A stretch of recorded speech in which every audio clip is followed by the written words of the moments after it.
Hey guys, how are you guys doing? Welcome back to the YouTube channel. This is Dr. Jocelyn Speaks. So last time I was here telling you guys about the opportunity of UGHE or University of Global Health Equity MBBS MGHD degree. I have great news today because I'm here to tell you that the applications are open for the MBBS MGHD scholarship of the class of 2032. Now let's talk about the specifics. So if you're new here, it's your first time here, you are interested in this program, you want to know what this is, more details, please go back and watch the other video I made before. I gave too much details in that video, so I'm here to talk about specifically the scholarship opportunity opening this year, what are the eligibility criterias, what are the new guidelines, all the good stuffs. And at the end of the video, I am going to reserve some tips for new applicants who are planning to apply for the program in this year. So let's start with the good stuffs. So what is the scholarship about? This is the scholarship being offered by University of Global Health Equity to people who are interested in becoming medical doctors, because it's a medical school scholarship which is fully funded. But it also comes with an extra advantage that it's a medical school, but also offers a scholarship for a master's degree. So it's a dual degree program, meaning you will do medical school, and after medical school, you are going to get enrolled into a master's degree program. I will talk about that into more details too. So now that the scholarship is open, let's talk about the eligibility criteria. Let me start with the countries. Last time, you guys, I told you some countries which were eligible, but as I kept on saying, please each and every year check on the website. So with the scholarship open this year, countries which are eligible are kind of different from what I have said before. So let me list countries which are eligible to apply for this program in 2025. These are countries and students from. So the countries which are eligible, or students from these countries are eligible to apply. These are students from Rwanda, students from Burundi, Tanzania, DRC, Lesotho, Malawi, Sierra Leone, Eritrea, Sudan, and South Sudan. In addition to those, also students who have a refugee status and are currently living in Rwanda, or you are living from any other country in Africa, any other African country, and you have a refugee status, you are also eligible to apply. Please take note of that, because it's not all countries. And as you understand, there are some countries which are no longer eligible to apply, like Uganda. I've mentioned Uganda before, but for this, specifically this scholarship of being offered in 2025, Uganda is not involved. So I hope that is well noted. Now let's talk about the specific eligibility criteria. So the eligibility criteria for everybody else I've talked about are different from the eligibility criteria of people with a refugee status. Now let's start from everybody else. First things first, if you need to have graduated in 2025, it's strictly open for people who graduated in 2025. As I've kept on saying, the scholarship is open to recent graduates. So if you are either a high school graduate, you need to have graduated in 2025. If you have graduated in undergraduate, because you're also eligible, you need to have graduated in 2025. I'm referring to everybody from the countries I mentioned before, excluding the people with a refugee status. I'll talk about them later. In addition to that, it comes back to the grading, how much marks or grades you had on your national exam. So the scholarship is open to people who did sciences in high school. Those are people who did anything with biology and chemistry as a major. It could be with an addition of math or physics. Let's say people who did PCB, physics, biology, and chemistry, and people who did biology, chemistry, and math. In addition to, there is a new nursing program in Rwanda for people who did that program and they graduated in 2025. They are also eligible to apply for this medical school. And then you need to have had a minimum of a B and a maximum of an A. Those are for people who had sciences. And then for the people who did undergraduate degree, it needs to be a medical degree. It could be a person who did laboratory, a person who did anesthesia, a person who did nursing, a person who did dentistry, any other medical related field. You graduated in 2025, you are also eligible to apply. And for people from international countries, I'm referring for people who are not from Rwanda, because the institution is built is located in Rwanda. So anybody else who is not from Rwanda, they graduated from 2025, they are interested in applying for this scholarship, please remember what I talked about in the first video. You need to get an equivalence of your grading system to the Rwandan grading system, and this is something which you can get from Irembo. Irembo is a website in Rwanda which offers documents for different things, and you can apply at Irembo. If you have your Google open, Irembo, please type in Google irembo.gov.rw. So that is irembo.gov.rw, and that is the website where you're going to get the equivalence. You're going to choose you would okay, I will put on the details, the link that goes to doing the equivalency here in the description, but also I will put it on the screen, and I hope that you guys will be able to see. When you reach there, you're going to choose the equivalence, and then once you choose that, you can apply for that. You apply for that online, you upload your documents, and then you get an equivalence from NESA, the board that offers equivalence of documents, education related documents in Rwanda. Yes, that's what you're going to upload from the application portal. So those were the eligibility criteria for people who do not hold a refugee status. Now let's talk about people who hold a refugee status. The eligibility criteria from these people, you need to firstly be either you are in Rwanda, you have a refugee status, or you are from you are living in any other African country and you have a refugee status. For you, if you graduated either in 2025 or 2024, you are eligible. So it's kind of different because you don't have to strictly have graduated in 2025. If you also graduated in 2024, you are eligible.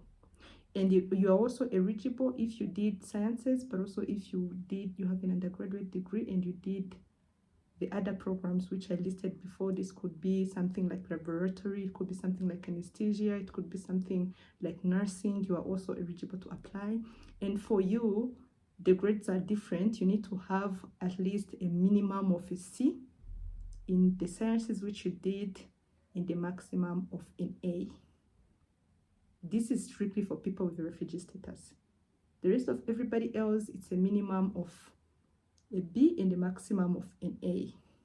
So as you understand, the eligibility criteria are a little bit not that strict in people who have a refugee status. And I think that's a great strategy to get more people to apply. And yes, that's it. So now I want to talk about the application. Application is currently open, and have said, as I have mentioned it in the first video, the application is in 3 phases. The first phase, which is what is open, is applying online. Please, if you haven't applied, I'm going to put in the description the links that goes to the application portal, but also if you don't have that link, you can open your Google and type in University of Global Health Equity, or the word UGHE.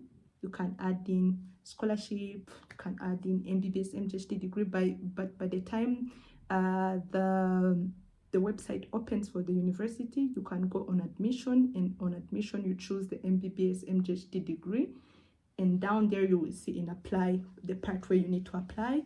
And for this one, you're going to open an application portal is going to open. This is where you're going to put in your personal information. You will need to put in a personal statement stating why you are interested in becoming a doctor, and then you will need some recommendation letter, and you are going to upload your transcripts. That's all for the first part, which is the application online.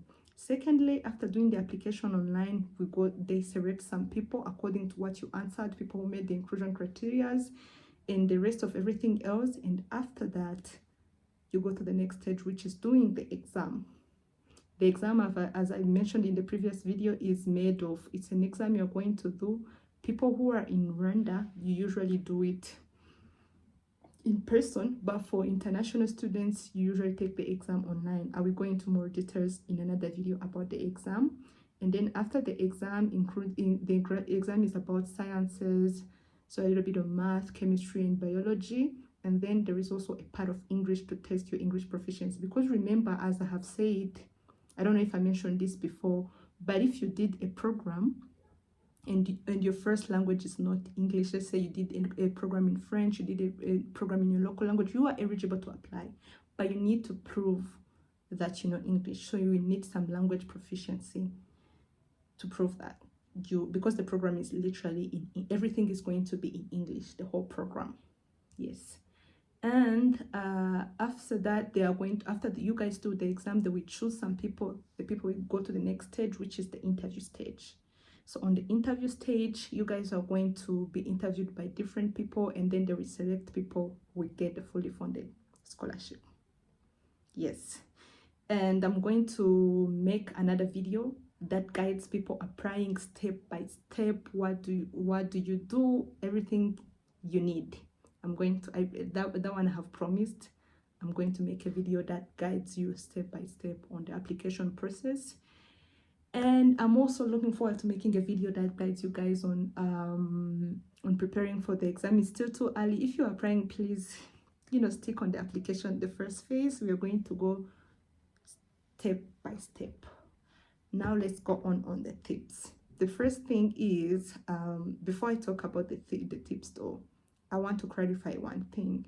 Though I keep on mentioning that this is a fully funded scholarship, you will not have to pay anything. You have your tuition fee covered, everything else covered. I want to mention that there is a payment, but not in form of money, in form of service. So by the time you graduate to by the time you get selected to come to this institution and be part of the scholarship, you're going to sign an agreement of serving people from your community. That's the type of way so it's like payment in terms of service, by committing a particular amount of years to serving people in your community, being a doctor to people in your community. So please keep that in mind. Though we keep on saying free, there is a payment in terms of service by the time you become a doctor. That is something you get more details on, and you can always clarify. It's something we call Umusanzu. That's the agreement, and if you go on the website, you'll also get some information about that. So now let's talk about the tips. If you're a first-time applicant, please, my first tip for you is make sure you fill the inclusion criteria. Please make sure that you fill the inclusion. I have talked about them. You can go back to the website and look at them. If you have a question, feel free to text. There is a number of the admission team, or write them an email and clarify, instead of wasting your time in making an application when you are not eligible in the first place. Because these things I'm talking about, they actually look at them. They actually look at your grades. They actually look whether you are eligible to apply in the first place. So please make sure you do that. The second tip I'm giving, please don't waste your time trying to find a way to bypass this whole process. Find a way maybe to, I can talk to somebody. It doesn't really matter. I can talk to somebody. Even I myself, I'm here sharing my experience, but there is nothing else other than sharing tips, teaching you guys, guiding you through the steps. There is nothing else I can do to make you guys get the scholarship. It's gonna be completely out of your applications and what you get on the exam. So please don't try to find a way to bribe people, because it's not gonna work. Actually, it's not gonna work. Just focus on preparing your materials. If it's writing your personal statement, take time to write it. My other third tip on the personal statement thing, if you're writing this, I would advise you not to just write this normal boring essays we used to write in high school and other thing. Try to tell a story and depict a picture, and put yourself in the position of a person actually reading your story. Is this something that shows that a person is actually passionate enough to want to be a doctor? Does it show the type of service they want to give to the people? Because at the end of the day, if you really get to the stage of doing the interview, you see that the interviews which we do here, which we do to get into this program, is different from the type of interviews you have ever seen before, because they're actually trying to see if you're passionate enough. They're trying to understand why you are so interested in the program. So tell a story and be honest, but tell it in a form of a story. That will be my advice. And Last but not least, please, I will talk about this again and again and again. If you get to pass this online application part, please prepare for the exam. I know you might maybe be why I will be honest. When I was applying for this program, I actually went back to when I was preparing for the exam. I actually studied. I know you can feel confident enough to say, oh, it will be a regular math question. It's gonna be a regular biology question, but please revise. It doesn't hurt if they don't ask what you revise. It's okay, but at least you're not empty-minded. And to be sincere, it has been quite some time since you guys were back to school. It has been months. I know people, maybe a month or two, maybe a month. So I can't expect you guys to still remember each and every material you guys study. So it's gonna be a great thing to go back and go through that. So stay tuned. Thank you so much for watching. So the next video is gonna be step-by-step application and a guide step by step. I'm gonna be here to help you guys on your journey. If you have a question, I will try to answer what I can answer. For those things I can't answer, you have the email and the number of the admission team online. I'm not part of the admission team, unfortunately, but you have them. You can text them, you can call, you can ask them questions. They're going to have more legitimate information, because whatever I'm sharing here are things which are actually online, you can find online. Thank you so much for watching. Good luck applying. Bye.